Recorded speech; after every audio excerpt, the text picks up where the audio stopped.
Hello everyone, welcome to Let's Discover It. This is Arya Singh, and today we will discuss about the frictional force. This is also an example of contact force.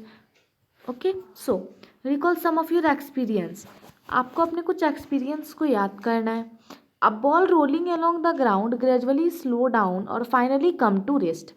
एक ball को जब हम ground में एक तरह से बोल सकते हैं धक्का मार के उसे छोड़ देते हैं तो वो रोल करता है. रोल करते करते वो एक जगह जाकर रेस्ट हो जाता है यानी रुक जाता है. वो क्यों रुक जाता है? Due to frictional force. When we stop pedalling a bicycle it gradually slow down and finally comes to a stop. जब हम एक बाइसाइकिल को पैडल करना छोड़ देते हैं तो फिर पहले तो चलती ही रहती है, फिर धीरे धीरे धीरे धीरे वो कम होती है और फिर स्टॉप हो जाती है. एक कार और scooter also come to rest when its engine is switched off. एक कार और एक स्कूटर की बात करें तो वो भी क्या होता है, रुक जाता है जब हम उसके इंजन को स्विच ऑफ कर देते हैं. तो क्यों?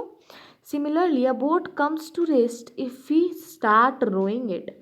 उसी तरह एक जहाज होता है, बोट की बात करें, एक जैसे नाव की बात करें, इसका मतलब नाव होता है, तो जो नाव की बात करें तो वो भी स्टॉप हो जाता है यानी रुक जाता है जब हम उसे रोइंग नहीं करते यानी टप्पू से जैसे हम पानी में वैसे एक तरह से बोल सकते हैं पानी को मूव नहीं कराते तो वो क्या होता है, एक्चुअली बोट ही हमारा रुक जाता है. क्या आप और ऐसे एक्सपीरियंस बता सकते हैं? तो ऐसे बहुत सारे एक्सपीरियंस हमारे डेली लाइफ में होते हैं जिन्हें हम देखते हैं कि कुछ भी होने के बाद वो रुक जाता है. In all this situation no force appear to be acting on the object yet their speed gradually decrease and they come to rest after some time. बहुत सारे सिचुएशन में हम ऐसा देखते हैं कि जो फोर्स होते हैं एक्चुअली वो अपीयर होते हैं किसी पे, एक्टिंग होते हैं किसी ऑब्जेक्ट पे एक स्पीड पे, और फिर धीरे धीरे कोई भी स्पीड में वो चल रहे होते हैं, फिर वो डिक्रीज हो जाते हैं और ग्रेजुअली रेस्ट पे आ जाते हैं कुछ देर के बाद. Can you guess the direction in which the force must be acting. जैसे यहाँ पे जो फोर्स अप्लाई होता है वो होता है हमारा फ्रिक्शनल फोर्स, और मैं बता दूँ कि हमारा जो फ्रिक्शनल फोर्स होता है वो हमेशा अपोजिट डायरेक्शन में लगता है. आप बोलोगे कैसे? जैसे कि मैं आपको बताऊँ कि अगर हमारा फोर्स एक जैसे इधर हमने एक्ट करा है तो फ्रिक्शनल फोर्स इधर लगेगा, इधर मैंने एक्ट करा है तो फ्रिक्शनल फोर्स इधर लगेगा. Okay. The force responsible for changing the state of motion of object in all these examples is the force of friction. तो वो फोर्स जो रिस्पॉन्सिबल है कोई भी स्टेट ऑफ मोशन को, इन यहाँ पे जो एग्जांपल्स हमने देखा इसमें जो देखा हम लोगों ने कि वो एक जगह जाके स्टॉप हो गया, तो ये क्यों होता है? ये फ्रिक्शन फोर्स के कारण होता है. इस force of friction between the surface of the ball and the ground that brings the moving ball to rest. ये फोर्स ऑफ फ्रिक्शन ही होता है जो सरफेस और बॉल के बीच और ग्राउंड के बीच में फिर एक मीन्स इंट्रैक्शन होता है और फिर जाके वो मूविंग बॉल रेस्ट पे आ जाती है.